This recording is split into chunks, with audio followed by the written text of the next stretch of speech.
والصلاة والسلام على من لا نبي بعده أما بعد فأعوذ بالله من الشيطان الرجيم بسم الله الرحمن الرحيم محمد رسول الله والذين معه أشداء على الكفار رحماء بينهم تراهم ركعا سجدا يبتغون فضلا من الله ورضوانا صدق اللہ العظیم۔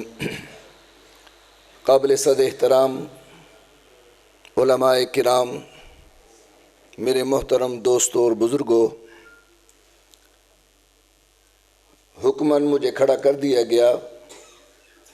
میں تو صرف ان پروگراموں میں شرکت اس لیے کی ہے کہ تاکہ شاید ہماری شرکت ہی ہمارے نجات کا سبب بن جائے۔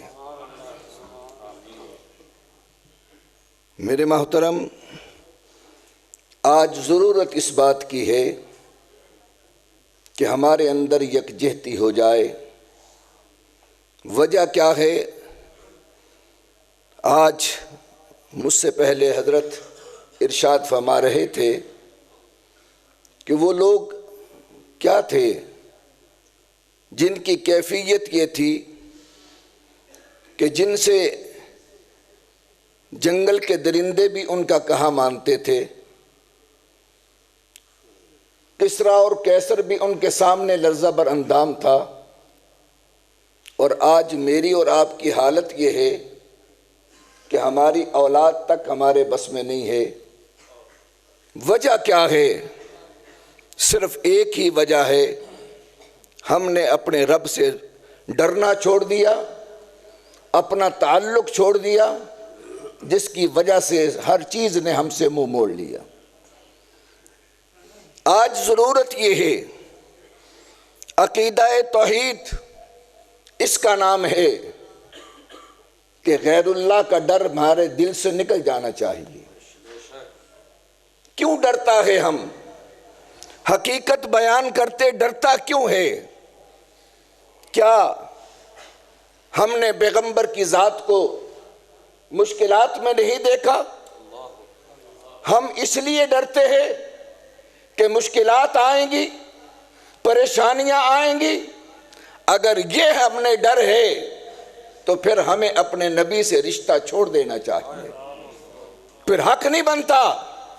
ہم بیان کرتے ہیں کہ طائف کی بستی میں میرا پیغمبر لو لہان ہوا، ہم بیان کرتے ہیں کہ احد کے میدان کے اندر میرے پیغمبر کے دندان مبارک شہید ہوئے۔ آج ہم اس چیز کو تو مانتے ہیں، اور معذرت کے ساتھ کہوں گا، آج پیغمبر کے حسن کے تذکرے ہیں، پیغمبر کی زلفوں کے تذکرے ہیں، پیغمبر کی ولادت کے تذکرہ تو ہے، لیکن میں ایک سوال کرتا ہوں کہ اس پیغمبر کا تذکرہ جس کے چہرے کو والضحیٰ خدا نے کہا، جس کی زلفوں کو خدا نے واللیل کہا، سوچنے کی بات ہے، جن کے سینے کو میرے پیغمبر نے کی سینے کو الم نشرح لک صدرک کہا۔ یہ سب کچھ ہوا، لیکن اس رب سے پوچھئے تو صحیح کہ پروردگار تیری عظمتوں کے قربان جائیے۔ اس کو والضحیٰ بھی کہہ رہا ہے، اور اس والضحیٰ کے چہرے کو لو لہان بھی کروا رہا ہے، اس کو واللیل بھی کہہ رہا ہے، تو پھر کیا بات ہے؟ ان زلفوں میں گدگیاں کیوں ڈلوا رہا ہے؟ ان پاؤں کو جہاں میرے پیغمبر نے اپنے پاؤں مبارک رکھے، وہاں پر اس سرزمین کو لا اقسم بہذا البلد بھی کہہ رہا ہے، اور پاؤں میں کانٹے بھی بچھوا رہا ہے، دندان مبارک بھی شہید کروا رہا ہے۔ وجہ کیا ہے؟ رب سے پوچھئے تو صحیح۔ رب کہے گا کہ میرا نبی مجھے بہت لاڈلا ہے، اس کا چہرہ بھی عظیم ہے، اس کی زلفیں بھی عظیم ہے، لیکن جو وہ مشن لے کے آیا ہے وہ اس کے جسم سے بھی عظیم ہے۔ اصل چیز یہ ہے، ہم نے جسم کو تو دیکھا، نبی کے مشن کو نہیں دیکھا۔ ہاں، مشن کو دیکھنے کے لیے تمہیں ابو بکر کی جوتیوں میں جانا پڑے گا، مشن کو دیکھنے کے لیے بلال کے عہد کے نعروں کو دیکھنا پڑے گا، اگر مشن کو دیکھنا ہے تو پھر آنا پڑے گا، پھر صہیب، پھر زنیرہ کی آنکھیں نکلی ہے، سمیہ کے ٹکڑے ہوئے ہیں، یہ تمہیں دیکھنا پڑے گا۔ صحابہ کی زندگیوں کو دیکھو گے تو نبی کا مشن سمجھ میں آئے گا۔ لیکن ہوا کیا ہے؟ آج ہم محبت کے نعرے تو لگا رہے ہیں، ہو کیا رہا ہے؟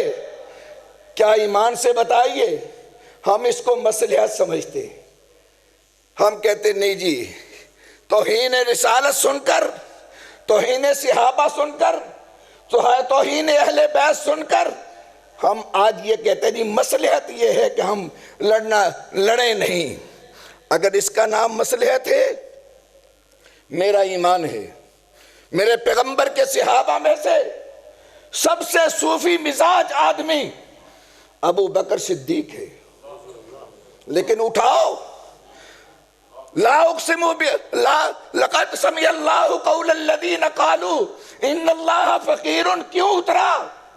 ابو بکر نے تماچا مارا تھا اور دنیا کو بتایا تھا کہ صوفی اس کا نام نہیں ہے کہ سن کر خاموش ہو جائے، اللہ کی توحید کے خلاف، پیغمبر کی رسالت کے خلاف جو اگر تمہارے سامنے کوئی بات آتی ہے جرأت سے اس کا مقابلہ کرنا، یہ صدیق کی سنت ہے۔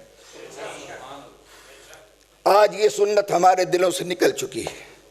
مسلمان بھائیوں، آج ہمارے رشتے صرف زبان کے رہ گئے ہیں، صرف ایک پیغام دے کر۔